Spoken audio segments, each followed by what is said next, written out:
and that depends on you also. ठीक है, तो ये बताओ सबसे पहले, what is the fundamental difference between a sequence and a series? क्या दोनों एक ही चीज है? क्या दोनों अलग अलग है सर। अलग अलग है? क्या अलग अलग है, थोड़ा बताओगे? सर एक में बस नंबर्स होता है और मेक में भी ऑपरेशन होता होगा कुछ, एडिशन सब्ट्रैक्शन। सीरीज है ना, उसमें सर ट्रिक भी यूज करके आगे वाला ले आया जाता है, बट सीक्वेंस में सर आपका एक प्रॉपर मैनर नहीं होता है सर। देखो बेटा, तुम लोग सरासर गलत बोल रहे हो। सर बता रहे हैं तुम लोग सरासर गलत बता रहे हो एक्चुअली, ठीक है? देखो गलती कहाँ है, हम अभी समझा रहे हैं। देखो फंक्शन तो समझते ही हो कि what is a function? Yes sir. Yes sir. और फंक्शन का डोमेन भी समझते हो? yes. अब मान लो मैंने यहाँ पे एक फंक्शन लिखा f x equal to sine x, और मैंने खाली एक रेस्ट्रिक्शन डाल दिया कि x is a natural number, ठीक है? yes, तो हम इसको क्या ऐसे लिख सकते हैं, a n is equal to sine n, ऐसे भी तो लिख सकते हैं। Yes sir. अब ये सीक्वेंस बन गया, ठीक है? अब देखो इनफैक्ट एफ एक्स अगर तुमने लिखा से x square by x cube plus 100 लिखा, correct? X square by x cube plus 100 लिखा। तो अब यहां देखो, जैसे ही मैंने ये रेस्ट्रिक्शन डाल दिया कि x is a natural number, तो अब ये फंक्शन का डोमेन सिर्फ नेचुरल नंबर है, यानी इनपुट यहां सिर्फ नेचुरल होगा। तो देखो a n is equal to n square by n cube plus 100, देखो ऐसा कह सकते हैं। yes, हाँ या ना? तुम्हारे दिमाग में जो फंक्शन आए, जो फंक्शन मतलब इसमें कोई लिमिटेशन ही नहीं है। मान लो मैंने लिखा यहाँ पे divided by 3 to the power x, where x is a natural number, correct? या मान लो f x is equal to मैंने लिखा से 3x square plus 4x plus 5, देखो क्वाड्रेटिक ही लिखा, लेकिन मैंने यहाँ ये कर दिया कि x is a natural number. जब x नेचुरल नंबर हम डाल रहे हैं तो इसको थोड़ा लिखने का तरीका अलग कर देंगे। इसको ऐसे लिखेंगे -1 to the power n by 3 to the power n। यहां पे हम लिखेंगे a n is equal to 3n square plus 4n plus 5, correct? या मान लो f x is equal to मैंने लिखा से 7x माइनस 8 लिखा, ठीक है? या minus a suffix n, that means देखो ये जैसे फंक्शन ऑफ x है, तो अब x को मैं नेचुरल नंबर डाल रहा हूं n, तो this will be a function of n, तो वही डिनोट कर रहा है, ठीक है? तो यहां पे बताओ x जैसे ही मैंने नेचुरल नंबर लिखा, तो इसको क्या लिखेंगे, a suffix n 7n minus 8। तो एक्चुअली ये बात याद रखो कि सीक्वेंस क्या है, it is a function, it is a function whose domain is the set of natural numbers। क्या कहेंगे? It is a function whose set is the domain of natural numbers। तो इनफैक्ट पहले तो तुम डेफिनेशन ऑफ सीक्वेंस लिखो, ऐसे लिखो कि if the domain of any function, everybody is writing? Yes sir। लिखो yes, if the domain of any function is restricted to the set of natural numbers, to the set of natural numbers, then the expression obtained is called a sequence। Okay? और example के तौर पे ये सब लिख भी लो, ठीक है? मेरा तो सजेशन यही है। तो अब एक लॉजिक ये बताओ, नंबर ऑफ फंक्शंस, ये जैसे मैं लिख रहा हूं, क्या इसके ऊपर कोई टाइप का लिमिटेशन है क्या? नहीं। No sir. ये तो इनफाइनाइट हो सकता है। Yes sir। यानी इनफाइनाइट सीक्वेंसेस आर पॉसिबल और नॉट? Yes Yes sir। तो actually there can be infinite sequences possible, right? अच्छा, ये लिखना हो गया बेटा सब लोग? सर एक एग्जांपल लिख लो, इसमें कोई दिक्कत नहीं है, सभी तुम लिख लो। एक और लिख लो। अब यहां ध्यान से देखो, n नेचुरल नंबर है। नेचुरल नंबर मतलब क्या हुआ? Positive integers. Yes sir. तो 1 से लेकर तुम पुट कर सकते हो उसका वैल्यू। अब जैसे यहां पे देखो, ये वाला पहला जो फंक्शन है, तो n को 1 पुट करेंगे तो देखो इसका वैल्यू sin 1 हो गया। देखो a2 ये क्या हुआ? sin 2।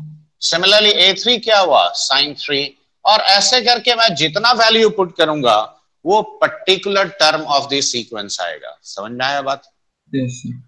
अब जैसे यहां पे मैंने पुट किया तो देखो a1 will be 1 by 101, a2 will be 2 square, that is 4 by 4/1510. correct. a3 will be how much? 9 by 127.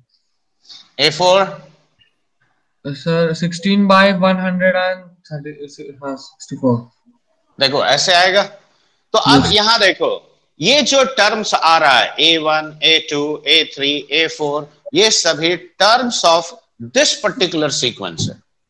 देखो sin 1, sin 2, sin 3, they are terms of this sequence, correct? Similarly देखो यहां पे जब लिखोगे तो a1 हो गया -1 का पावर 1 यानी -1/3, a2 -1 का square 1 by 9, a3 will be -1/20. तो देखो these are terms of this sequence. Sir तो ये टर्म्स भी सीक्वेंस में है। हाँ क्या चीज? ये जो सारा जो a1 a2 है ये भी तो सीक्वेंस ही में ना है। तो तुम सीक्वेंस पहले क्या है देखो, फिर भूल गलती कर रहे हो। सीक्वेंस मेरा खाली ये फंक्शन है। ओ अच्छा। Sequence is always a function, mistake confuse मत करो। मैंने उस फंक्शन, जैसे फंक्शन का वैल्यू नहीं निकालते हो, कोई भी फंक्शन का वैल्यू x का वैल्यू डालते हैं तो आता है कि नहीं? हाँ। तो वैसे ही मैंने यहाँ n का वैल्यूज डाला तो ये क्या आया? Terms of that particular sequence.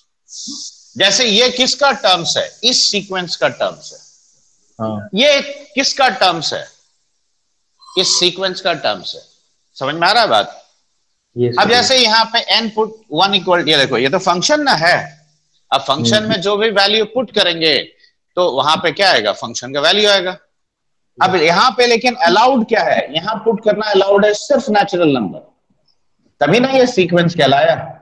तो 3 4 7 5 12, a2 कितना होगा? देखो 4 × 3 12, 12 5 17, 17 और 8 25। देखो ऐसे करके आएगा। अब सिमिलरली देखो यहां पे पुट करो तो a1 is how much? -1, then 14 - 8 6, उसके बाद 13, फिर 20। देखो ऐसे आते आएगा। सॉरी मैंने एक साथ लिख दिया। a2 is how much? 6. a3 is how much? 13. Yes sir. देखो like this you will get. तो ये सभी क्या है? Terms of the sequence, correct? Depending on n का कितना वैल्यू पुट किया वो पर्टिकुलर टर्म आएगा। अब जैसे देखो सीक्वेंस हमको पता है। इफ आई आस्क यू कि what is the 10th term, तो तुम सीधे n को 10 पुट कर दोगे, 10th टर्म आ जाएगा। तो देखो 3 × 10 स्क्वायर यानी 300, 345 यानी 340। सीक्वेंस है कौन सा? 80। हाँ बिल्कुल, हर चीज एक सीक्वेंस है, याद रखो। You will come to know of that. देखो सीक्वेंस सबसे पहला बात, अभी यही चीज फर्क तुम अभी नहीं कर पा रहे हो।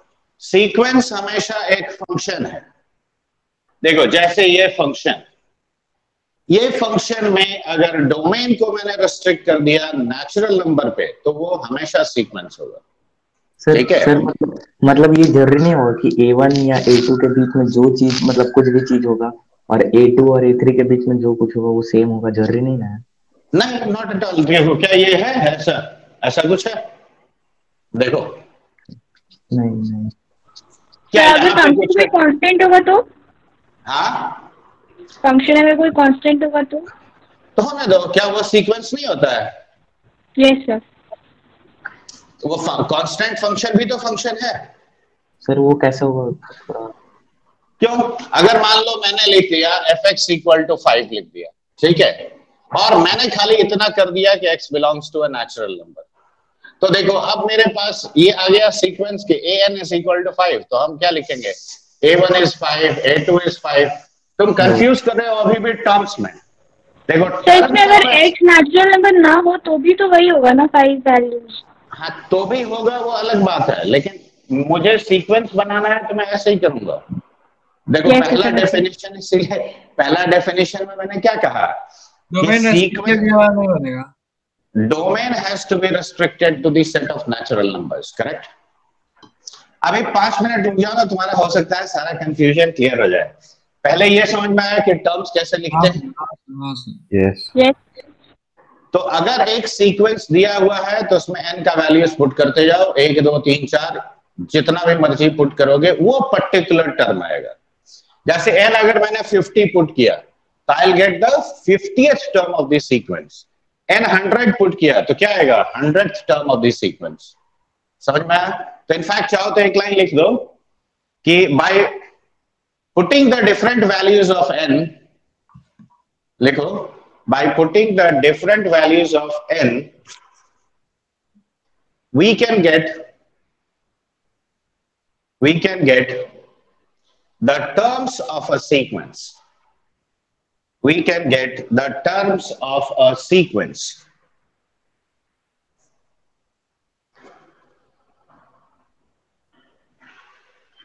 ये बात समझ में आया बच्चे? जैसे देखो यहां पे मैंने टर्म्स निकाला है। अब सीरीज का बात, अब ध्यान से सुनना है, ये सबसे इंपॉर्टेंट बात। अब देखो यही फर्क लाता है। तो देखो तुमने टर्म्स को तो सबको लिख लिया। अब देखो टर्म्स पॉजिटिव भी हो सकता है, नेगेटिव भी हो सकता है, कोई भी हो सकता है, हाँ या ना? देखो यहाँ पे देखो कुछ नेगेटिव है कुछ पॉजिटिव, ये तो फंक्शन के ऊपर ना डिपेंड करेगा कि उसका टर्म्स कैसा आएगा। अब सारे टर्म्स को अगर मान लो मैंने ऐसे लिखा, ध्यान से देखो, मैंने लिखा a1 plus a2 plus a3 और ऐसे करके an तक किया, यानी मैंने टर्म्स ऑफ अ सीक्वेंस को सम के फॉर्म में लिख दिया। तो ये जो एक्सप्रेशन आता है, ये पूरा एक्सप्रेशन, इस पूरे एक्सप्रेशन को कहते हैं सीरीज। बात समझ में आया? यस तो लिखो तो टर्म की जगह डिफरेंस हो सकता है। अरे टर्म नेगेटिव हो जाएगा तो डिफरेंस अपने आप आ जाएगा, क्या नहीं आएगा? सर बस सम कर देंगे तो वो सीरीज हो जाएगा। हाँ बस टर्म्स ऑफ सीक्वेंस को सबको ऐड करके लिख देना है। तो अब ये लिखो कि if the terms of a sequence are written in form of a sum,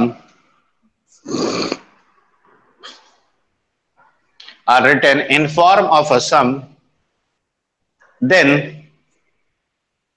the resultant expression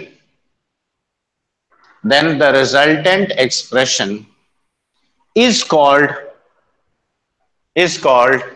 a series। अब जैसे देखो एग्जाम्पल को लेके देखो, यहां ध्यान से देखो, ये मेरा टर्म्स है। तो अगर मैंने ऐसे लिखा, देखो sin 1 plus sin 2 plus sin 3 और ऐसे करके मैंने sin n तक लिख दिया, करेक्ट। अब बताओ मैंने यहां पे सम के फॉर्म में एक्सप्रेस किया, तो ये क्या हुआ, ये एक सीरीज बन गया। सीरीज। अब जैसे देखो यहाँ सीरीज में ये ट्रिग्नोमेट्रिक सीरीज सिखाया था, याद है, एंगल्स एपी में है। यस तो देखो उसका इस्तेमाल करके मैं इसका सम लिख सकता हूँ। लेकिन अब जैसे इसको अगर यूज करते हो और अब मैं लिखता हूँ s इज इक्वल टू 1/101, देखो 4/108, देखो 9/127, देखो ऐसे करके मैंने लिखा n² प्लस 100। देखो ये भी एक सीरीज है। ये अलग बात है कि तुम इसका सम निकालना नहीं जानते हो, ठीक है? हाँ ये निकाल नहीं पाओगे, इसीलिए हम बोल रहे हैं कि अब यहां देखो तो ये नहीं निकाल सकते। लेकिन अब जैसे देखो यहां पे लिखोगे, तो यहां पे लिखोगे s इज -1/3 प्लस 1/9 -1/27 और ऐसे करके -1 का पावर n by 3 का पावर n। देखो ये भी एक सीरीज है।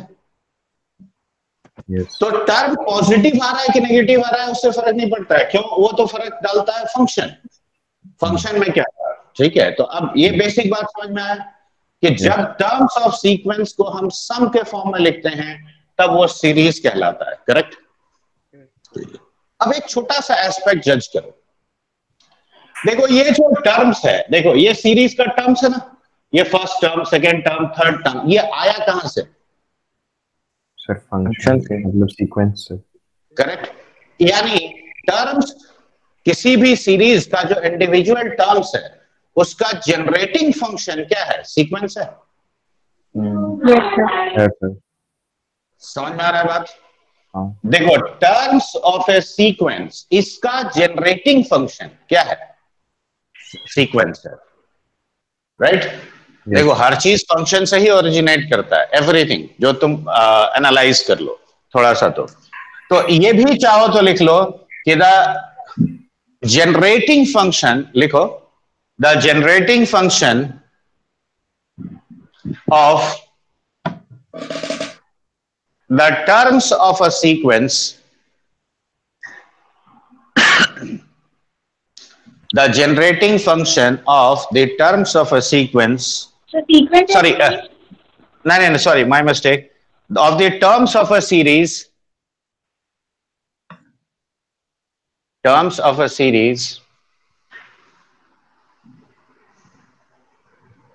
is called sequence। ये भी कह सकते हैं। हाँ सर, एंटिटी है इसका एक तरह से। हाँ, बिल्डिंग यूनिट कह सकते हो, क्यों? इसी से ना डिसाइड हो रहा है सब टर्म्स। अब यहाँ पे ध्यान से एक बार बात समझो। देखो ब्रॉडली स्पीकिंग, मतलब सबसे ब्रॉड सेंस में सीरीज दो ही किस्म का होता है, एक तो फाइनाइट और दूसरा इनफाइनाइट। फाइनाइट वो डिपेंड करता है नंबर ऑफ टर्म्स के ऊपर। तो इनफैक्ट ऐसे लिखो कि series can be broadly classified into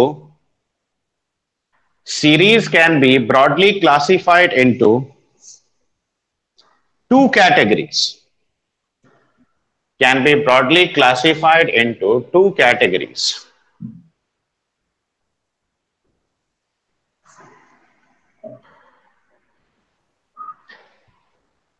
first वाला में लिखो finite if the number of terms involved is limited,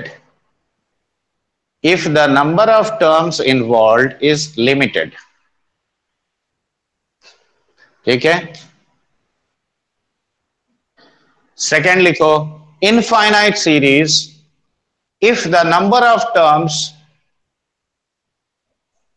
is very very large,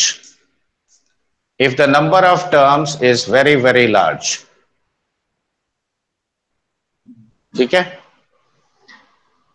अब यहां पे देखो एक छोटा सा ऑब्जर्वेशन मैं निकाल रहा हूं और ये काफी काम आएगा। देखो a1 plus a2 plus a3 up to देखो an-1 प्लस an, देखो जितने टर्म्स का तुम सम लिख रहे हो ना वो सफिक्स यहां पे होता है। तो देखो a1 a2 a3 an, n terms का सम को हम कह रहे हैं sn। तो बताओ sn-1 क्या होगा? a1 plus a2 plus a3 और अप टू an-1, क्या ये कहेंगे? देखो n-1 टर्म्स के सम को sn-1 लिखा, n टर्म्स तक का सम को sn लिखा। अब दोनों को जरा सबट्रैक्ट कर लो तो sn-1 क्या आया? लास्ट टर्म an, और you can say the sequence यही आया। तो सीक्वेंस जो फंक्शन है वो कैसे मिलेगा? The sum of n terms of a series minus sum of n-1 terms always gives you the sequence. Correct? समझ में आया बात? And this is a very important conclusion, लिख लो।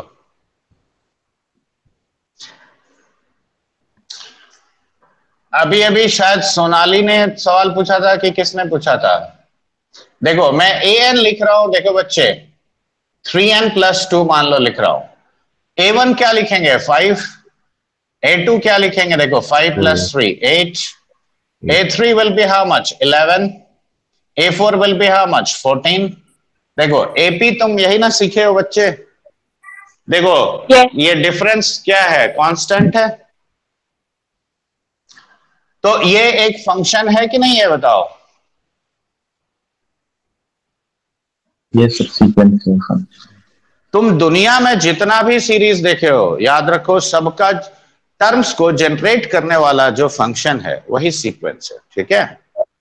और इसीलिए types of sequences can be infinite. In fact types of मतलब हर sequence के ऊपर जो सीरीज बनेगा यानी वो भी इनफाइनाइट है। अरे हाँ, लॉजिकली बोलो।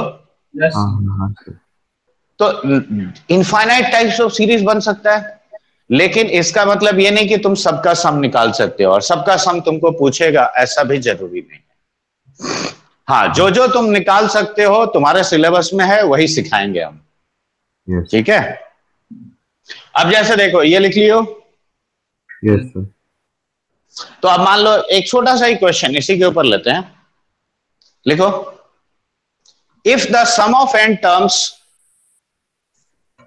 if the sum of n terms of a series is given by 2n square plus 3n, if the sum of n terms of a series is given by 2n square plus 3n, then find the 50th term of the sequence. Find the 50th term of the sequence. मैंने ऐसे पूछा। Yes, sir. तो देखो Sn मुझे दे दिया। अब जैसे Sn दिया, पहला तुम्हारा काम है Sn-1 लिखो, तो n की जगह n-1 पुट करो। देखो क्या ये लिख सकते हैं बच्चे? अब बताओ an क्या होता है? Sn-1 होता है। तो अब क्या लिखेंगे बोलो? 2n square plus 3n minus of 2 times of n-1 square plus 3 times of n-1। देखो ऐसा लिख सकते हैं। Yes. So this will be 2 times of n square minus n-1 का स्क्वायर प्लस 3 times of, देखो 3n, चलो लिख ही देता हूं एक लाइन। ये देखो ये लिख सकते हैं। अब a square minus b square a plus b into a minus b होता है। तो इसका वैल्यू कितना हो गया बच्चे? 2n-1। 2n-1।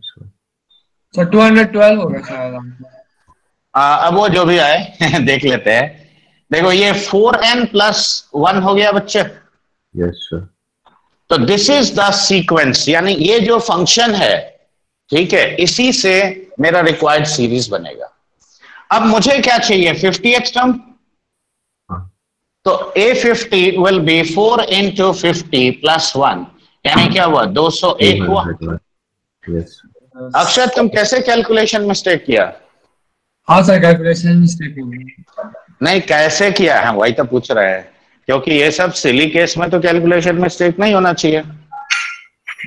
सर 49 to 49 हम क्या किया ना, आप वो उसका निकाले ना सीक्वेंस, हम सीक्वेंस निकाले डायरेक्ट जो था वो निकालो, Sn-1 निकाले, दोनों को सब्ट्रैक्ट कर दिया, तो Sn-1 जो निकाले उसमें नहीं ये सब गड़बड़ मत करना। क्यों? देखो अब यहीं पे हम तुमको एक छोटा सा सवाल देते हैं। सवाल पढ़ के बताते हैं, सॉल्व करके अब दिखाने का कोई जरूरत नहीं है। ऐसे करके जेईई एडवांस में 3 नंबर का एक क्वेश्चन आया था कि the sum of n terms of a sequence is an square plus bn, ठीक है? उसके बाद पूछा कि find the sum of squares of the first n terms of the sequence. तो ये निकालोगे तभी ना उसका स्क्वायर करोगे, कि एक एक नंबर निकालना तो पॉसिबल नहीं है। समझ में आया? तो इसीलिए ये बहुत काम का डेटा है, याद रखो कि कोई भी सीख, ठीक है? Did you all understand this? Yes, sir. Yes sir. अब जैसे कि देखो सीरीज बहुत सारा टाइप का होता है, इनफाइनाइट, ये तो समझ में आ गया। yes, तो अब धीरे धीरे एक एक करके हम आगे बढ़ते हैं। ये पहला बेसिक रिलेशन क्लियर हो गया। अब यहां ध्यान से देखो terms they are always increasing by an amount how much? 3। yes, या हम अगर इसको उल्टा लिख देते हैं सीक्वेंस को, मान लो मैंने लिखा 5 minus of 6n, तो देखो पहला टर्म तुम्हारा -1 है, दूसरा टर्म कितना हुआ -7, तीसरा टर्म क्या हुआ -13। देखो ऐसे जा रहा है। Yes sir. तो यहां पे terms they are increasing by a constant amount. देखो यहां पे टर्म्स क्या है, they are decreasing by a constant amount. Yes sir. तो whenever the terms of a sequence they are either increasing by a constant amount or they are decreasing by a constant amount, ऐसे को कहते हैं arithmetic series और you can say arithmetic progression, correct? ये तो 10th में पढ़े हो। yes, अब देखो इसको हम क्या कहेंगे, अगर मैं इसको सम के फॉर्म, अभी देखो इस सीरीज नहीं कहलाएगा, the terms are forming an AP, right? हाँ, जब सम लिखेंगे तभी उसको अरिथमेटिक सीरीज कहेंगे, ठीक है। अब यहां क्या हो रहा है, देखो डिक्रीज कर रहा है वैल्यू, तो इसको क्या कहेंगे, अ डिक्रीजिंग एपी। यहां क्या कहेंगे, terms of A decreasing AP. अब यहां बताओ, यहां पे difference between the any two consecutive terms कितना है, 3। बेसिक बात है, कांस्टेंट है कि नहीं? हाँ सर है। यहां देखो डिफरेंस क्या है, -6 नहीं -6, उसने सही बताया। डिफरेंस आप बोले ना तो एब्सोल्यूट नहीं, always the next term minus the previous term. तो देखो डिफरेंस क्या है, कांस्टेंट है। तो this is the identification of N AP. तो अब सबसे पहले देखो हम लोग को इसमें पढ़ना क्या है, तो देखो हम पहले पढ़ेंगे एपी के बारे में, जीपी के बारे में, उसके बाद एचपी के बारे में, then will be discussing AGP, arithmetic और ज्योमेट्रिक प्रोग्रेशन, ठीक है। और उसके बाद फिर इन सब का मिक्स करके जो सीरीज यूजिंग नेचुरल नंबर्स आता है, और उसमें बहुत वाइड वेरिएशन, ठीक है। लेकिन ये कन्वर्जिंग तो बड़ा सिंपल वर्ड है यार, देखो तुम लोग खामोखा उसको कंफ्यूज कर जाते हो। कन्वर्ज मतलब क्या हुआ, इट ऐसे, it converges to a single finite value. Diverging मतलब बढ़ रहा है, सिंपल सा बात है। तो उसको लेके तुम बहुत बड़ा मतलब कंफ्यूजिंग कोई सिनेरियो क्रिएट मत करो दिमाग में। तो अब हम सबसे पहले एपी का डिस्कशन करेंगे। I will be very brief क्योंकि तुम लोग सभी पढ़ चुके हो। तो इनफैक्ट फिर भी डेफिनेशन लिख लो कि if A1, A2, A3, AN, if A1, A2, A3, AN are terms of a sequence,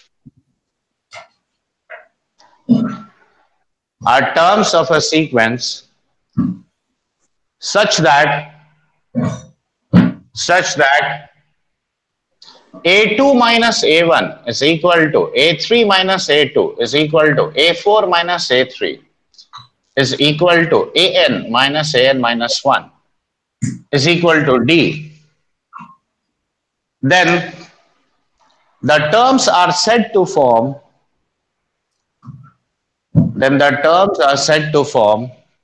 an AP. The terms are said to form an AP.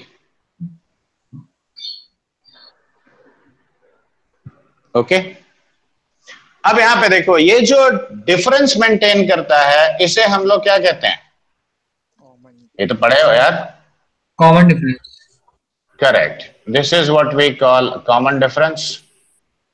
अब यहां देखो, डी अगर पॉजिटिव होगा तो ये एपी इंक्रीजिंग होगा, और डी अगर नेगेटिव होगा तो ये डिक्रीजिंग होगा। अब यहां बताओ, A2 माइनस A1 अगर डी है तो A2 equal to A1 plus D, क्या ये लिख सकते हैं? अब देखो दूसरा इक्वेशन लो, तो A3 is equal to A2 plus d, can we write like this? Yes. अब देखो A1 प्लस डी और प्लस डी कर लो, क्यों? A2 का वैल्यू A1 प्लस डी है, तो isn't it A1 plus 2 times of D? Yes. अब बताओ A4 क्या लिखोगे? A3 plus D. तो देखो A1 प्लस 2D और प्लस D करेंगे तो ये A1 प्लस 3 टाइम्स D हो गया। अब ये देखो, ये काफी है मतलब जनरलाइज करने के लिए। देखो जब सेकेंड टर्म निकाल रहे हैं तो देखो फर्स्ट टर्म के साथ एक कॉमन डिफरेंस ऐड कर दिया, फिर देखो थर्ड जब लिख रहे हो तो देखो यहां पे फर्स्ट टर्म के साथ मैंने 2 times the common difference add किया। यस। फोर्थ में क्या किया? 3 टाइम्स ऐड किया कॉमन डिफरेंस। 10th में क्या होगा? 9 टाइम्स कॉमन डिफरेंस। तो in general can I say that an is equal to a1 plus n minus 1 times d? देखो क्या ये कह सकते हैं? यस हाँ या ना? यस हाँ sir. So this is the general, this is the formula for nth term, or it is also called the general term of an AP. ठीक है, general term और nth term क्या फॉर्मूला? अब यहां पे एक चीज जो मैं मार्क करवाना चाहता हूं वो ध्यान से देखो। देखो a1 plus nd minus d ऐसे लिख सकता हूं इसको? हाँ सर। तो ये nd या d into n plus a1 minus d ऐसा लिख सकते हैं? हाँ sir. Let us replace these two numbers by a different constant. तो देखो an प्लस b, देखो ऐसा लिखेंगे। देखो d को मैंने a लिख दिया और ये पूरे को b लिखा। तो देखो अब ये तुम्हें एक फंक्शन जैसा दिख रहा है? दिख रहा है सर। अब ये अगर फंक्शन है तो हम क्या कहेंगे कि a sequence of the form an plus b, where n is a natural number, it will always give you an AP. AP, yes. और इस AP का first term a plus b होगा। Yes sir. n को 1 put करो, common difference हमेशा क्या होगा? n का जो कोएफिशिएंट है, यस सर, a होगा। समझ में आया बात? तो जैसे ही मैंने अब देखो ये सब पहचानना बहुत जरूरी है। मान लो मैंने लिखा 6 sequence is given by 6n plus 5, तो देखो ये लीनियर कॉम्बिनेशन ऑफ n है। Yes sir. देखो इसी फॉर्मेट में है, Yes, तो मैं क्या कहूंगा कि वो एक एपी को रिप्रेजेंट करेगा कि नहीं, ऐसा Yes. टाइप का सीक्वेंस विद कॉमन डिफरेंस। और इस 6 हो जाएगा। Yes sir. अगर मान लो मैंने लिखा से 3 माइनस 4n, तो देखो कॉमन डिफरेंस -4 वाला एक एपी बनाएगा। बनाएगा। Yes sir. अगर मान लो 1 माइनस 3n लिखा तब -3 कॉमन डिफरेंस -3 हो जाएगा, but it will also form an AP. तो anything of this structure will always represent an AP with common difference equal to a and the first term a plus b. I think this is clear to all of you. Yes. कुछ लिखना है इसमें तो लिख लो, लिखने में कोई नुकसान नहीं होता है।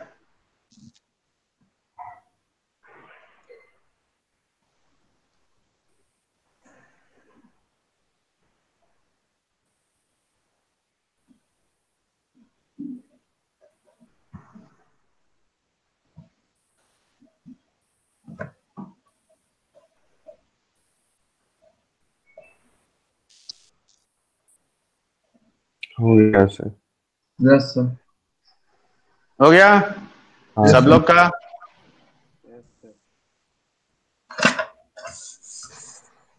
आज कुछ बच्चे एब्सेंट हैं क्लास में लगता है। पता नहीं सर। मिटाएं इसको? हाँ सर। तो अब ये देखो, अगर कॉमन डिफरेंस ऐड करते आते हैं, देखो मैं नंबर लेके दिखा रहा हूं, देखो 1 3 5 7 9 11, देखो ऐसे नंबर जा रहा है। यस। देखो क्या ये एपी में है? Yes sir. And what is the common difference of the AP? 2।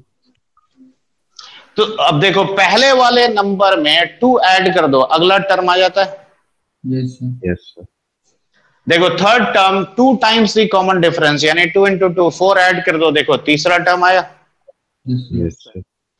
So that means progressively the terms of an AP can be obtained by adding the common difference to the previous term. हाँ yes sir. मतलब पिछले term के साथ अगर तुम common difference add कर दो तो अगला टर्म मिल जाएगा। Yes sir.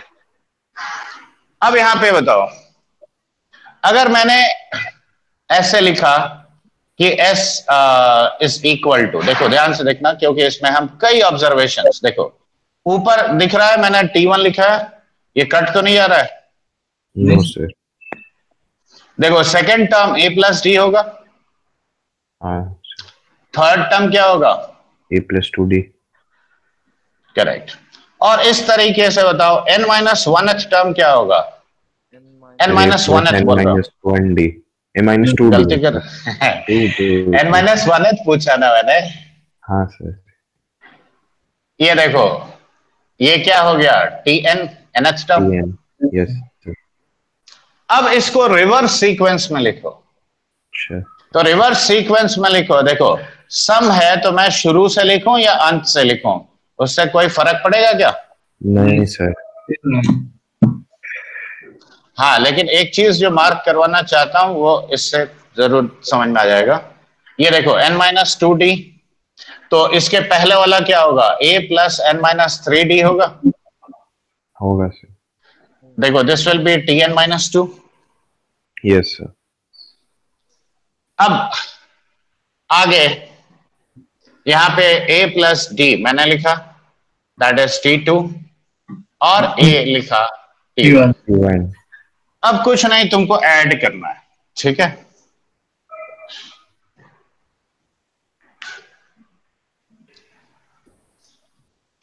अब ऐड करो, ध्यान से देखो ये दोनों को, बताओ कितना आएगा? 2a plus n minus 1d। Correct, 2a plus n minus 1d। पहले सिंपली ये वाला मत देखो, पहले मिडिल वाला 2 लाइन देखो। अब ये दोनों को ऐड करो, कितना होता है? 2a plus n minus 1d। 2a plus n minus 1d। Same ही आ रहा है सब में। हाँ, वो एक सब में सेम ही आया।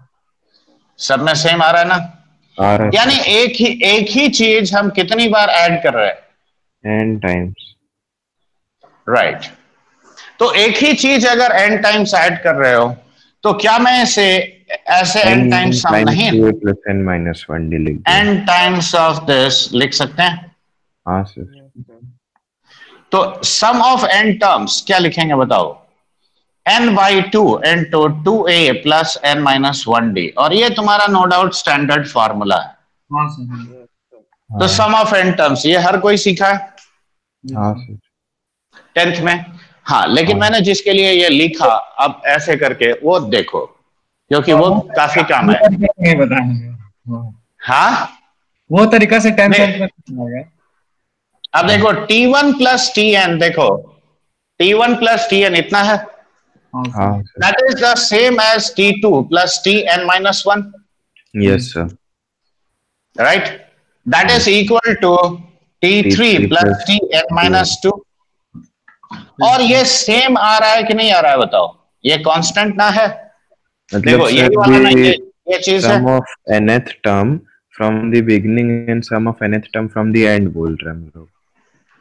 एंड पॉइंट से, अब देखो ऐसे समझो, हाँ। देखो ये एंड पॉइंट है। हाँ सर। तो देखो first last, second second last, third last, fourth last, यानी sum of any two terms at equal distance from end points कितना होगा? Is equal constant. अब इसको जनरलाइज करो, ध्यान से देखो, 1 ये सफिक्स देखो, 1 2 3, ये क्या फॉर्म किया? एपी या फॉर्म से।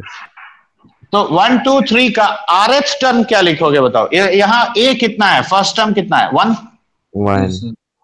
कॉमन डिफरेंस कितना है? 1। तो r माइनस 1 इंटू 1 यानी कितना हुआ? r। अब देखो n माइनस 1, n माइनस 2, देखो ये भी तो एक एपी है। Yes sir. राइट। अब इस एपी का पहला टर्म n है, कॉमन डिफरेंस क्या है? -1। तो देखो rh टर्म में यही लिखूंगा इसका। Yes sir. यानी n माइनस r प्लस 1 कह सकते हैं। Yes sir.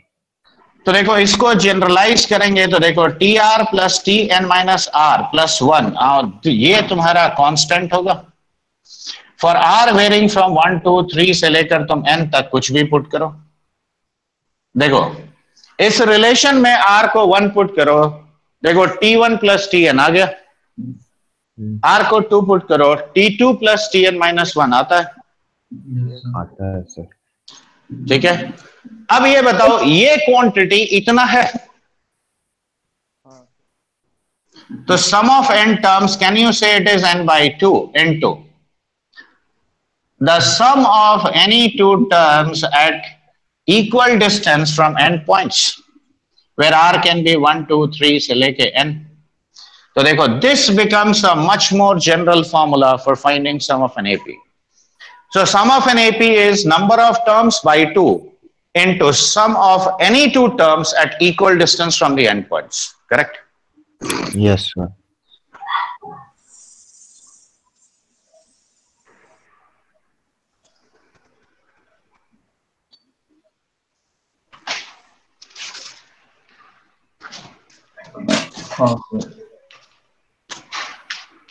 कुछ समझ में आया? Should I rub this one? Yes, sir. Yes, sir. देखो इसमें nth टर्म का फॉर्मूला अप्लाई करना और ये करवाना वो तो तुमको प्रैक्टिस खुद ही करवाएंगे, क्योंकि ये तुम लोग 10th में पढ़ चुके हो, तो इसलिए मैं नहीं दिखा रहा हूँ। हाँ सर। ठीक है, तुम लोग को डायरेक्टली दूंगा करने के लिए, तुम करके मुझे बताओगे। ठीक है, हाँ मैं प्रॉपर्टीज ऑफ एन एपी लिखो।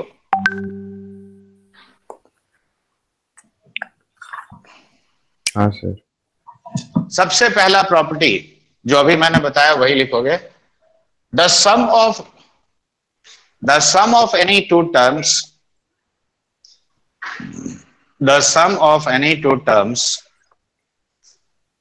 at equal distance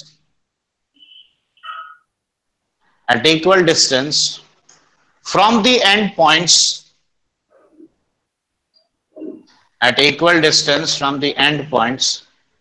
of an AP remains constant. That is, ये simply लिखोगे TR plus TN minus R plus 1 and this is constant. ये पहला प्रॉपर्टी। दूसरा प्रॉपर्टी अब देखो, मान लो मैंने नंबर्स लिया, देखो 1 3 5 7 9 ऐसे करके, देखो एपी बना रहा है कि नहीं? Yes, sir. तुम जनरल भी देख सकते हो। अगर मैंने सबके साथ एक कोई कांस्टेंट नंबर ऐड कर दिया, मान लो a, देखो a plus 1 a plus 3 a plus 5, देखो क्या अभी भी ये एपी बना रहा है कि नहीं? Yes, sir. अगर मैंने लिखा 1 minus a 3 minus a 5 minus a like this 7 minus a ऐसे, तो क्या ये अभी भी एपी बनाएगा कि नहीं बनाएगा? Yes, sir. तो देखो ऐड मतलब सारे टर्म्स ऑफ एपी के साथ अगर मैंने कोई कांस्टेंट ऐड कर दिया या कोई कांस्टेंट सबट्रैक्ट किया, तो the series remains in AP and that too उसका कॉमन डिफरेंस भी अनचेंज्ड होता है। हाँ सर। तो सेकंड प्रॉपर्टी ये लिखो, if any constant is added or subtracted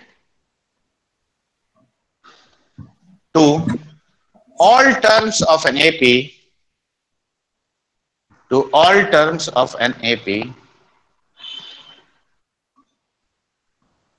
then also the series remains in AP with an unchanged common difference.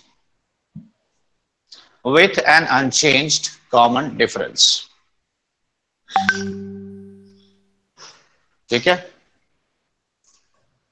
Did you understand this property, all of you?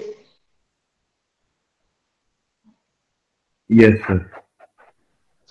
अब देखो ये सारे टर्म्स देखो AP बना रहा है। अब मैं इनको कोई नॉन जीरो कांस्टेंट से मल्टीप्लाई या डिवाइड करता हूं। देखो अगर मैंने मल्टीप्लाई किया k से, तो देखो k times of a plus kd, k times of a plus 2 times kd, देखो ऐसा बनता है।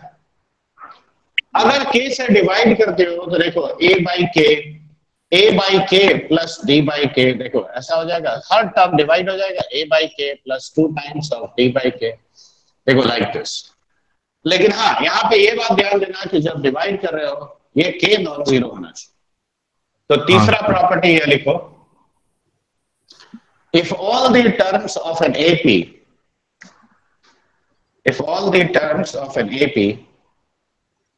are multiplied or divided by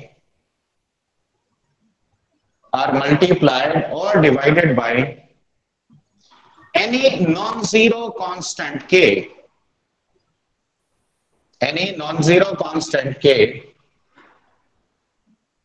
then also the series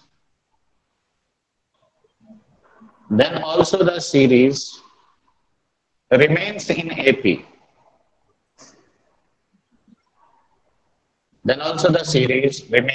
AP. ठीक है। अब अगला प्रॉपर्टी देखो, चौथा। अब यहाँ पे एक छोटा सा बात समझ लो, अगर मान लो मैंने लिखा 1 3 9 27, देखो ये वाला सीरीज को बोलते हैं एपी, ठीक है, जहां डिफरेंस कांस्टेंट है। अब यहां देखो टर्म्स 3 3 का मल्टीपल में बढ़ रहा है। यस सर, इसको कहते हैं जीपी, ठीक है। यस। अब एक छोटा सा बात देखो, ये मान लो तुम्हारा एपी है, राइट। देखो ऐसा सीरीज को कहा जाता है जीपी, ऑलराइट। ये एपी के बाद ही आएगा। अब यहां देखो मैंने k का पावर 1, k का पावर 3, k का पावर 5, k का पावर 7, ऐसे देखो मैंने क्या किया, एक नॉन जीरो कांस्टेंट का पावर एपी वाले टर्म्स को बना दिया। अब जरा ध्यान से देखो, k क्यूब बाई k कितना हुआ, k square. k to the power 5 by k cube क्या हुआ, k स्क्वायर। यानी अब रेशियो कांस्टेंट है, यानी अब ये सीरीज क्या बन गया, जीपी। तो अगला प्रॉपर्टी ये लिखो कि if the terms of an AP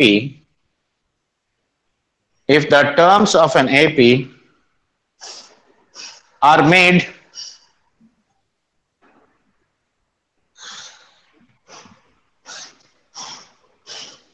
made the exponent of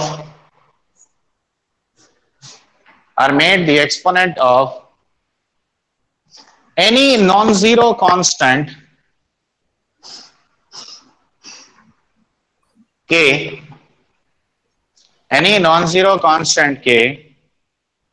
then the resultant series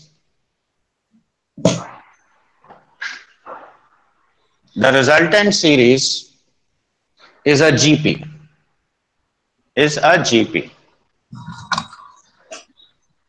देखो ये समझ में आया बात?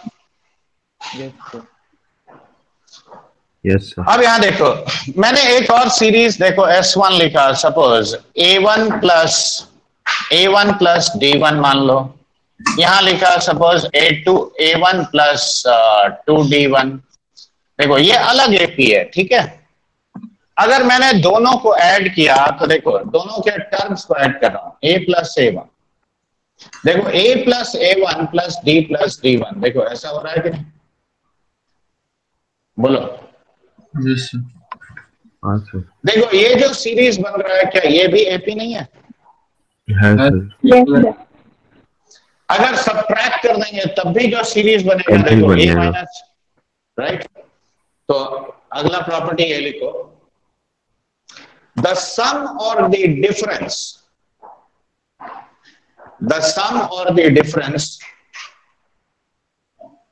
of two or more than two different APs will also form an AP, ठीक है, will also form an AP। Actually देखो ये सब फायदेमंद कब होता है पता है, जब एंटायरली वेरिएबल हो। मान लो मैंने बोला ABC एपी है, अब XYZ मान लो ये भी एपी है, तो मैं सीधे कह सकता हूं कि A plus x, B plus y, C plus z क्या होगा, एक एपी होगा।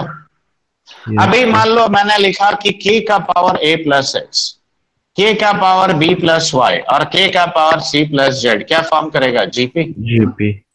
तो देखो प्रॉपर्टी लगाते हैं तो देखो मुझे कोई मैनुअल कैलकुलेशन किए बगैर पता चल जाता है कि ये जीपी बनेगा।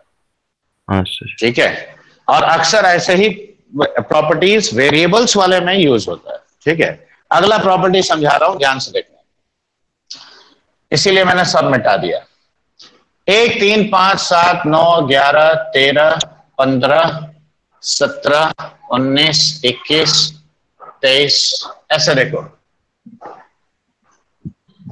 ये एक एपी है जिसका कॉमन डिफरेंस 2 है। हाँ सर। अब बताओ, मैं और एक एपी लिख रहा हूं, 1 4 7 10 13 16 19 22 25, देखो ऐसे आएगा। देखो यहां पे डी मैंने क्या रखा है 2, यहां डी रखा है 3। चलो डी को 4 कर लो, तो देखो 1 5, अगला आएगा, अगला क्या आएगा 9 4 13, देखो ऐसे आते आएगा। हाँ सर। अब d इक्वल टू अगर सपोज 5 किया, क्या लिखोगे बोलो? 1 6 11 6 11 16 21 ऐसे होगा। हाँ सर। देखो लिखने का कोई लिमिट नहीं है, लेकिन मैं जो समझाना चाहता हूँ वो यहीं से पता चल जाएगा। ध्यान से देखो, देखो पहला 2 एपीज का कॉमन टर्म कौन सा है? देखो 1, अगला कॉमन क्या है 7, यस सर, उसका अगला कॉमन क्या है 13। तो देखो 1 7 13, देखो ये भी एक एपी है सर। उसका कॉमन डिफरेंस क्या है बच्चे? सर 6। अब 6 देखो 2 और 3 का एलसीएम है। हाँ है। अब जरा ध्यान दो, 2 और 5 का एलसीएम कितना होता है 10। अब देखो ये और ये देखो, पहला कॉमन टर्म 1, अगला कॉमन टर्म क्या है 11, 11।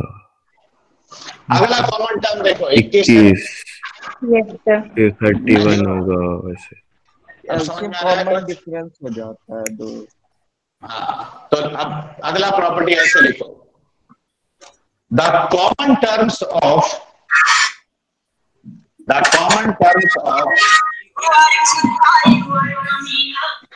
अरे किसके यहाँ गाना बज रहा है? नहीं सर, मेरा तो नहीं। तुम्हारा बज रहा था? नहीं बोल रहे। अच्छा लिखो, the common terms of 2 or more than 2, the common terms of 2 or more than 2 different APs will also form an AP terms of 2 or more than 2 different APs yes will sir. also form an AP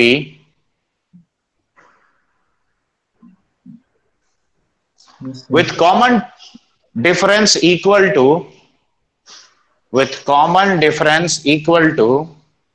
Yes sir. the LCM of the individual common differences to the LCM of the individual common differences। समझ में आया बात? Yes sir. अब मान लो मैंने बोला कि ये इनफाइनाइट सीक्वेंस है, ये इनफाइनाइट सीक्वेंस है, ठीक है, find the sum of first 100 common terms, ऐसे सवाल पूछा। तो बताओ ये जो मैं पहला टर्म देखूंगा और डी देखूंगा, तो ये देखो रिजल्टेंट जो सीरीज बनेगा वो है 1 11 21 ऐसा ना बनेगा।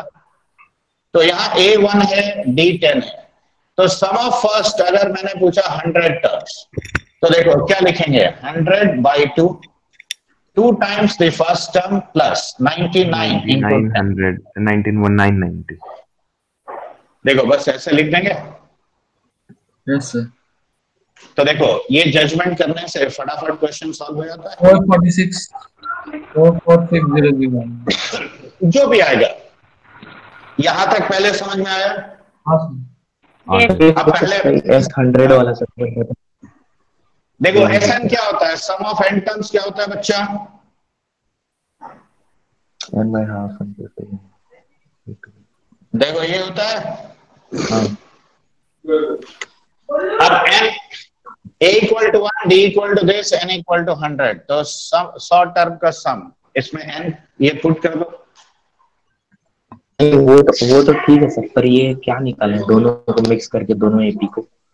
कुछ नहीं निकालना है, तुम फिलहाल अभी भूल जाओ, ठीक है। जब क्वेश्चन देखो, मैंने जो शीट अपलोड किया है उसमें क्वेश्चन भी है इसके ऊपर। ये प्रॉपर्टी समझ में आया? पहले ये बात ये बताओ।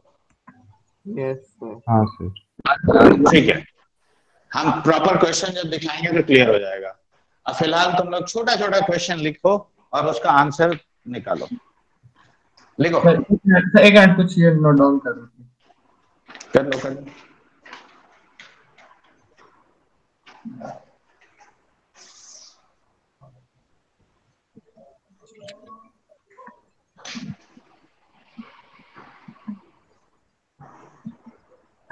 हाँ सर, हटा दीजिए, वो नोट डाउन करते हैं एग्जांपल के साथ जो आप प्रॉपर्टी। ठीक, नहीं वो तो हम अभी क्वेश्चन लेके करवा देंगे, उसमें टेंशन लेने की बात नहीं। हाँ, अब एलिमेंट्री क्वेश्चंस पहले लिखो। If the 54th term of an AP is -61, 54th term of an AP is -61 and 4th term is 64. 4th term is 64. Then find its 10th term and the sum of first 30 terms. 10th term निकालना है और सम of first 30 terms निकालना है। दूसरा question लिखो। पहले questions लिख लो सब, ठीक है। फोर्थ टर्म -61 था या 161? -61। तुम 161 कैसे देख लिए? माइनस हो गया था, अभी ठीक दिख रहा है। -61 है। ओके, सेकंड क्वेश्चन लिखो। Find the sum of natural numbers from 1 to 100 which are either divisible by 2 or by 5. Language अच्छी तरह से पढ़ना। either divisible by 2 or by 5, मतलब या तो 2 से डिविजिबल है या 5 से। ठीक है, ये भी एपी का ही फंडा है। तीसरा लिखो। Find the sum of all 3-digit natural numbers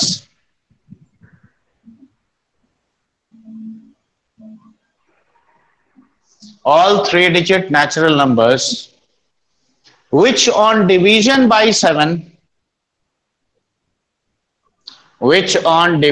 by 7 leaves remainder 3। ठीक है,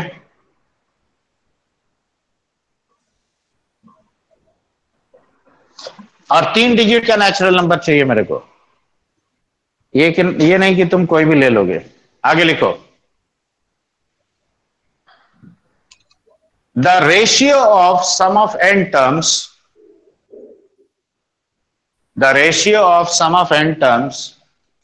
of 2 different APs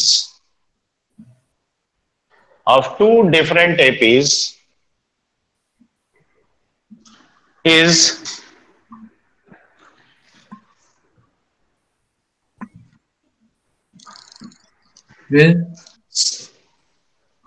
7n + 1 is to 4n + 27। दो अलग अलग एपी का सम ऑफ n टर्म्स का रेशियो ये है। ठीक है, then find the ratio of their 11th terms.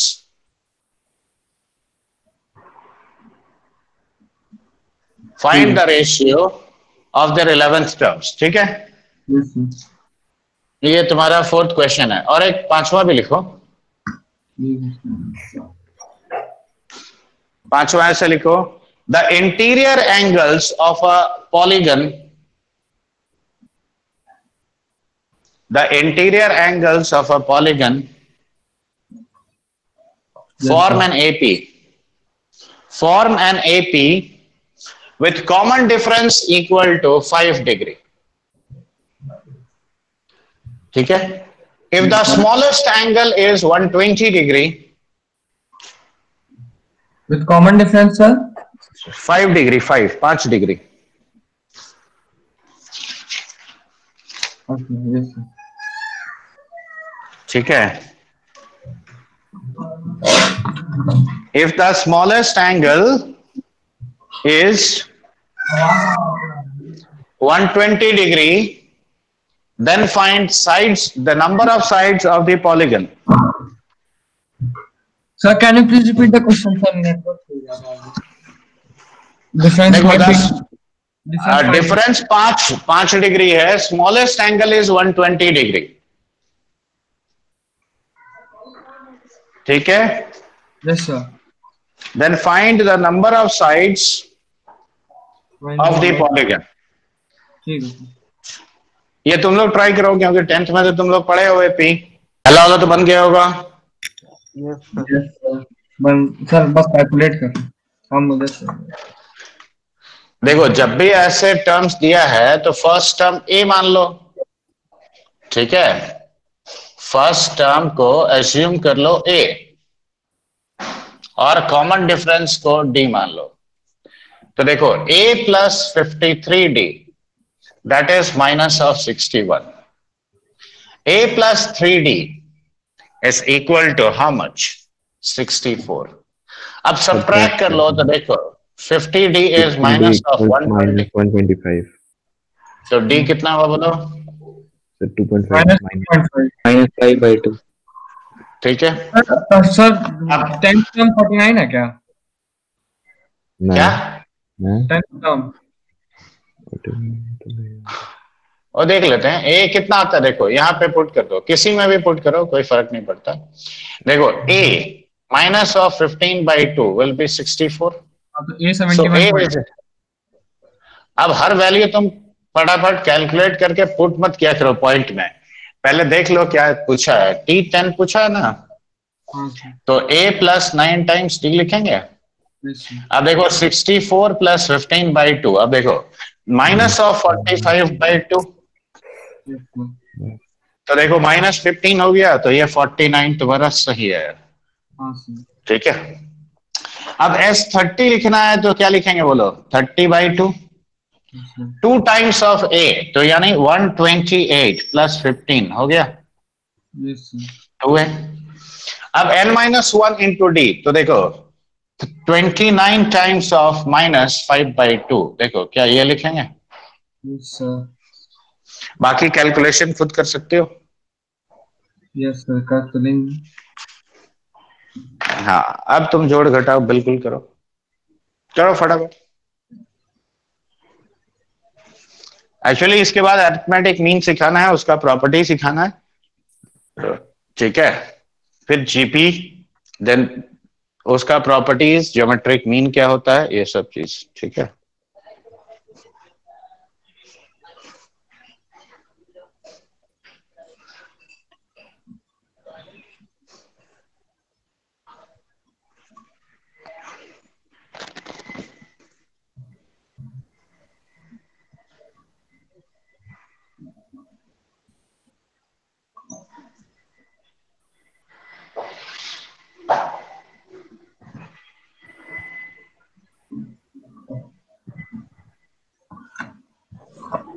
तो 1042.5 आ रहा है, मतलब 1042.5. अरे ये मल्टीप्लाई करके. हाँ सर. तो ठीक है वो जो है. अब मल्टीप्लिकेशन तो तुम लोग खुद करोगे यार. नेक्स्ट करते हैं. आगे करो. और चार्ट है ना? Yes sir.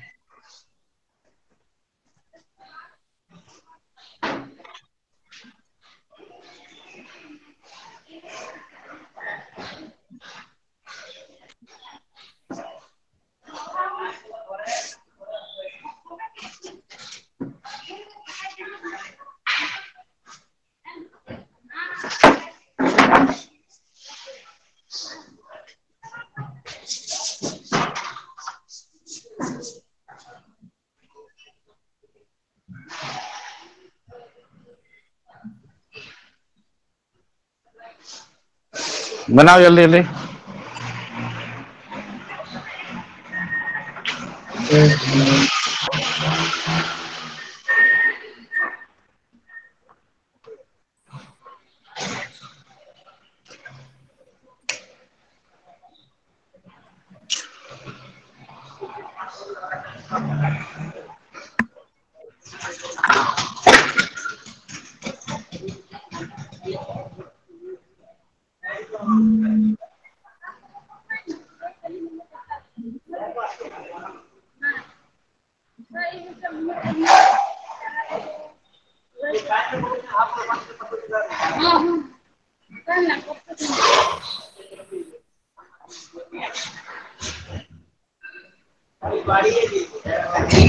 सेकंड का 195 है क्या? नहीं, कुछ गड़बड़ नहीं किया हो? तो हमको लग रहा है कुछ हम 30-50 मैंने बोला एटलीस्ट आइदर 2 और 5 ना बोला है। हाँ, उसका सम निकालना है ना 1 से 100 तक में से। हम तो 1 से 30-50 आ रहा है। सही है। अच्छा सम निकालना है सर। तो तुम क्या निकाल रहे थे? हम समझ गए सर, हम क्या करेंगे, समझ गए सर, ठीक है, सॉरी सर। ठीक है, तो क्वेश्चन लिखवाते वक्त मैंने बोला था लैंग्वेज ध्यान से सुनो। Yes sir.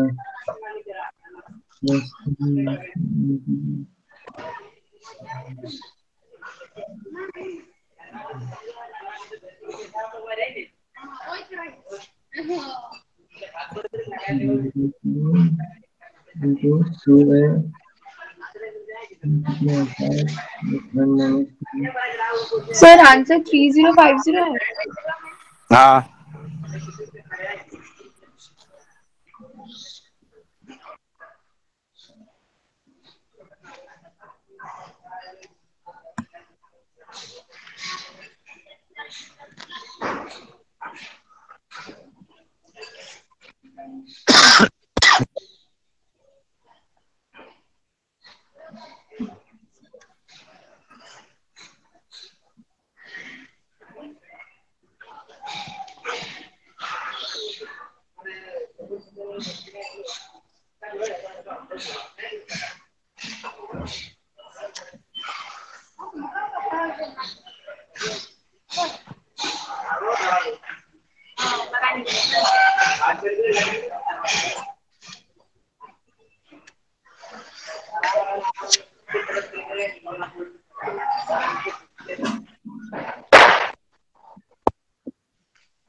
क्या है इतना सिंपल क्वेश्चन का आंसर 2 ही लोग दिए। सर कुछ कैलकुलेट कर रहे हैं सर। क्वेश्चन हो गया 3050।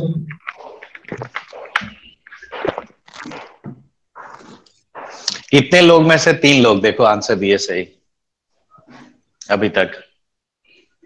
सर मेरा भी वही आया।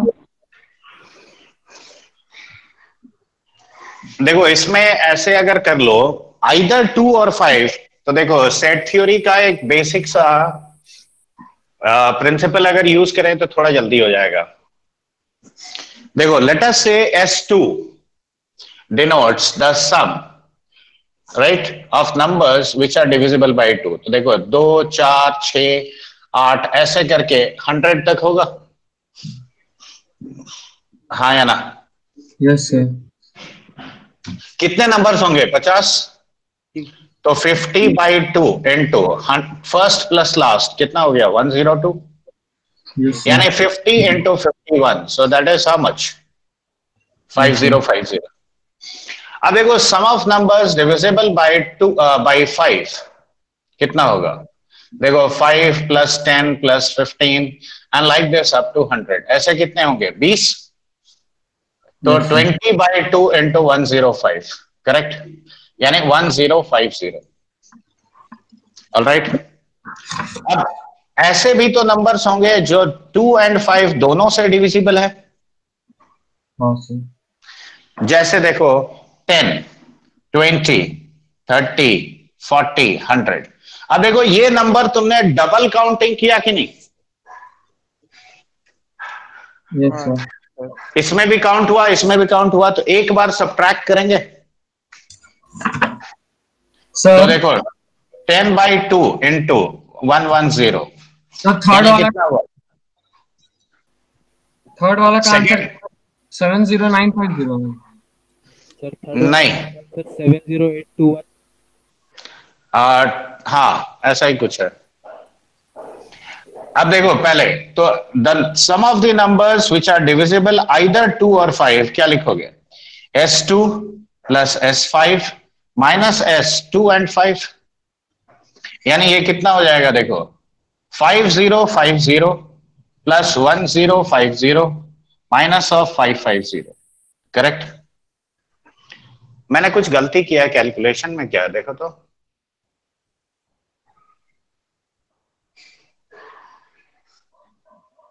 कि तुम लोग गलती किए हो? यस सर, गलत है कैलकुलेशन। कहाँ पे बताओ? S2 का आपका दूसरा आएगा सर, S2 ये 2550 आएगा। 2550 आएगा। हाँ सर 2550 आएगा।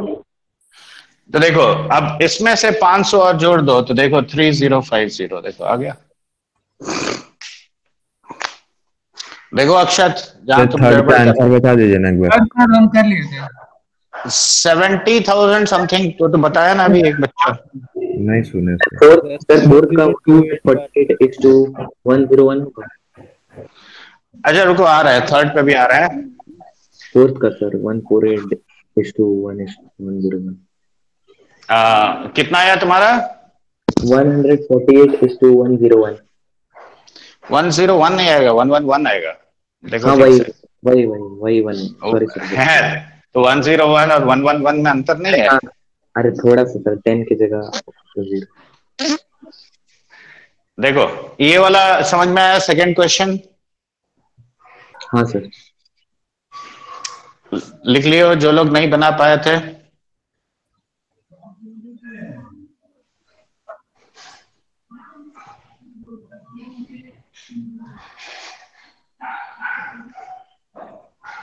जो लोग नहीं सॉल्व कर पाए थे लिखे? Yes sir. ओके देखो थर्ड वाले में तुम लोग सबका अलग अलग आंसर आ रहा है। अब इसमें सिंपल सा बात है, देखो ऑन डिवीजन बाय 7 रिमाइंडर 3 है, तो नंबर कौन से फॉर्मेट का होना चाहिए? देखो an 7n plus 3 75096 नहीं 81 करके ना 108 करके। हाँ अब यहाँ ध्यान दो, यहाँ देखो ना, देखो 7n plus 3 फॉर्मेट का नंबर होना चाहिए कि नहीं? पहले बताओ। यस अब ये बताओ पहला 3 डिजिट नंबर इस फॉर्म का कितना होगा? देखो n को अगर तुमने 14 पुट किया तो देखो नंबर 101 आता है क्या? 14 इंटू 7 98 प्लस 3। तो अगला नंबर क्या होगा? 108 होगा, 115 होगा, ऐसे करके पुट करते जाओगे। अब बताओ लास्ट 3 डिजिट नंबर। तो लास्ट 3 डिजिट नंबर देखो 140 इंटू 7 प्लस 3, मतलब मैं जस्ट एस्टिमेट कर रहा हूं, तो ये 983 आता है। अब इसके साथ और 14 ऐड कर सकते हैं, यानी n इक्वल टू 142 पुट करो। तो 142 अगर पुट किए तो देखो ये 14 ऐड कर दो तो ये 997, देखो ये नंबर आता है। हाँ या ना? Yes sir. तो मुझे सम किसका चाहिए? इसका चाहिए, राइट? अब बताओ कितने टर्म्स हैं इसमें? सर उसको कैलकुलेट कर लेंगे 101 प्लस 1 माइनस 1 डी लेके। अरे यार इतना कॉम्प्लिकेटेड क्यों आना है? 142 में से 13 तक नहीं लिया तो 13 माइनस कर दो तो 129 टर्म्स है। ओरली तो दिख रहा है। अब इतना तुम काहे के लिए तुम उसको कैलकुलेशन करने जाओगे? तो 129/2 इंटू, अब देखो ये कितना हो गया 8, तो 1008 सॉरी 9 9 10 नहीं, ठीक तो है। 997 + 101 1108 नहीं 1098 सॉरी माय मिस्टेक। हाँ तो ये हो गया 129 इंटू 549। हाँ या ना? यस। अब इसको कैलकुलेट कर लो, कितना आता है बताओ? 70,821। कितना? 70,820। 70821 आता है। Yes sir. 1 तो लास्ट डिजिट आएगा ये पक्का है, क्योंकि 99081। ठीक है, तो 4:3 होगा इसका नहीं, उसमें भी गड़बड़ है बच्चे। देखो ये समझ में आया ये वाला पहले? तो जब भी ऐसा क्वेश्चन होगा जिसमें बोलेगा कि on division by this the remainder is this much, उस हर क्वेश्चन का अप्रोच ऐसे ही होगा। ठीक है,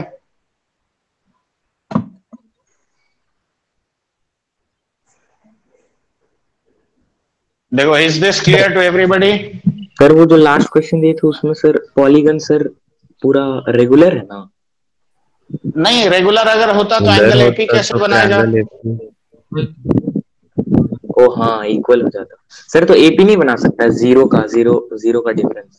अच्छा 5 लोएस्ट बोल तो दिया D5 है। अच्छा ये वाला मिटाए पहले, देखो। हाँ सर बस। नहीं बाकी सब लोग लिखें कि नहीं?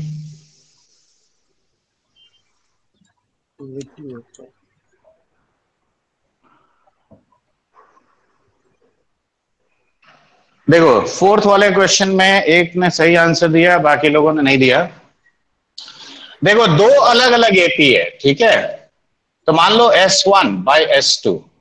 देखो नंबर ऑफ टर्म्स तो n/2 है, तो twice of A1 plus n-1 D1 मान लो, divided by n/2 twice of A2 plus n-1 times D2। अब देखो ये हो गया 7n + 1 by 4n + 27। देखो क्या ऐसा लिख सकते हैं? n/2 कट गया और 2 से ऊपर नीचे डिवाइड कर लो, तो देखो A1 + n-1/2 times of D1 और A2 + n-1/2 टाइम्स D2, तो that is 7n + 1 by 4n + 27। देखो ये आता है। अब देखो जिस एपी का सम ये है तो उसका 11th टर्म क्या होगा? A1 + 10 D1 होगा। और जिस एपी का सम ये है उसका 11th term A2 + 10 times D2 होगा कि नहीं? यानी यही ना मुझे चाहिए। Yes sir. अब बताओ इसके साथ कंपेयर करो। देखो खाली अगर n-1/2 10 हो जाए यानी n21 हो जाए, तो नाउ यू पुट n = 21, तो A1 + 10 times of D1 by A2 + 10 times of D2, so that is 7 × 21 + 1 by 4 × 21 + 27। ऐसा लिखोगे? तो देखो ये 148 है। अब देखो नीचे क्या हो गया? 84 + 27 that is 111, so the required ratio is this much।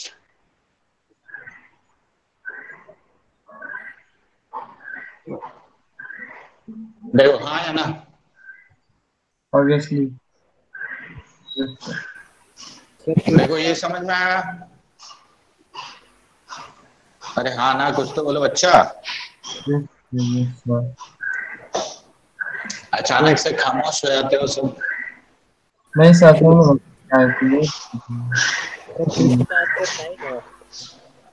किसका? हाँ क्या है नंबर ऑफ साइड्स? 9। हाँ सही है, वेरी गुड। चलो इसको मिटा दें बच्चे।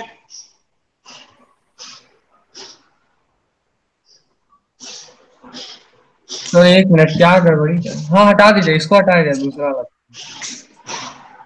देखो दूसरा में भी बड़ा सिंपल है यार, देखो sum of n term, calculation में क्वाड्रेटिक आ रहा है वो n के टर्म्स में। देखो सम ऑफ ऑल एंगल्स क्या होता है? n - 2 into 180 degree. Correct, all angles is equal to n - 2 into 180। Yes sir. तो अब बताओ सम ऑफ n टर्म्स का फॉर्मूला क्या होता है? n/2। Yes sir. 2a plus n - 1d, देखो यही ना होता है? यस सर, वही दोनों को इक्वेट करते हैं, उसी में कुछ कैलकुलेशन मिस्टेक थी। तो n - 2 into 180 is n/2। अब देखो पहला एंगल 120 है, तो 2 into 120 240। Yes sir. और प्लस n - 1 into 5। देखो 5 दोनों साइड से काट सकते हो। Yes sir. तो n - 2 into 36 is equal to n/2। 5 यहाँ से काटे 48 प्लस n - 1। राइट, यानी ये n plus 47 हो गया, 2 इधर मल्टीप्लाई कर लो, 72। देखो ये लिख सकते हो। Yes sir. तो अब n स्क्वायर प्लस देखो 47 - 72 टाइम्स n और प्लस 144 0 है। Yes sir. तो n square minus 25n plus 144 is 0। तो -9 - 16 है सर। देखो अब n इक्वल टू 9 और 16, देखो 2 आया। Yes sir. अब दोनों आंसर नहीं होगा, या हो भी सकता है कुछ केस में। तो देखो फॉर n इक्वल टू 9, अब बताओ 9th एंगल क्या लिखोगे? देखो 120 प्लस 8 into 5, देखो ये ना लिखोगे a प्लस n - 1d, 160। अब 180 से छोटा होना चाहिए इंटरनल एंगल। यस सर, इसलिए 16 नहीं होगा, एक्सेस तो होगा। अब देखो for n equal to 16, a16 will be 120 plus 15 into 5, यानी 195 डिग्री। देखो ये एक्सेप्टेबल नहीं है, नहीं है। तो इसीलिए number of side should be how much? n equal to 9।